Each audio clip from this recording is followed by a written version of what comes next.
குலதெய்வம் வீட்டிற்கு வருவதற்கான டிப்ஸ். குலதெய்வம் என்பது நம் குடும்பத்தின் பாதுகாவலர்.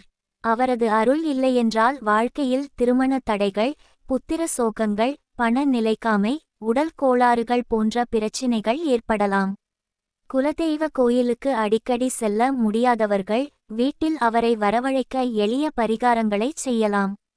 வெள்ளிக்கிழமை காலை அல்லது இரவு நேரத்தில் வீட்டு பூஜை அறையில் ஒரு தீபம் ஏற்றி தூபம் காட்டுங்கள்.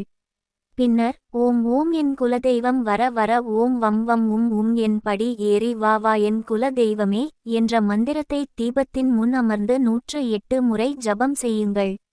இதை 9 வாரங்கள் தொடர்ந்து செய்தால் குலதெய்வம் வீட்டில் வாசம் செய்யும். வீட்டு வாசலில் சந்தனம், குங்குமம் தடவி தீபத்தின் அருகில் வைத்து குலதெய்வத்தை மனதார வேண்டுங்கள்.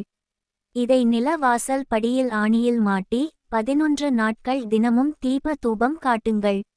11 நாட்கள் கழித்து வெள்ளிக்கிழமை போல பூஜை செய்து முடிச்சை அவிழ்த்து பூஜை அறையில் 5 நாட்கள் வைத்து வழிபடுங்கள். இது வாசலில் நின்ற தெய்வத்தை உள்ளே அழைக்கும். வீட்டு வாசலில் மஞ்சள், குங்குமம், சந்தனம் தடவி வெற்றிலை, பாக்கு, பழம் வைத்து தினமும் கற்பூரம் காட்டி வழிபடுங்கள்.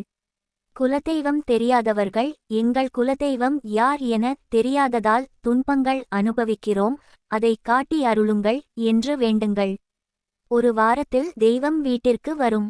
ஒரு எலுமிச்சை பழத்தை அமாவாசை வரை வீட்டில் வைத்திருங்கள். அது கெடாமல் காய்ந்து போனால் குலதெய்வ நடமாட்டம் உள்ளது என்பதறிகுறி. குலதெய்வம் வந்தால் தொழில் லாபம், பண வரவு, குடும்ப அமைதி, வீட்டில் தெய்வீக உணர்வு ஏற்படும்.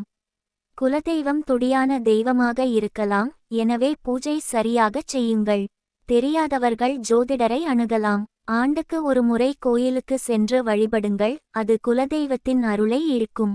இந்த பரிகாரங்கள் நம்பிக்கையுடன் செய்தால் பலன் தரும்.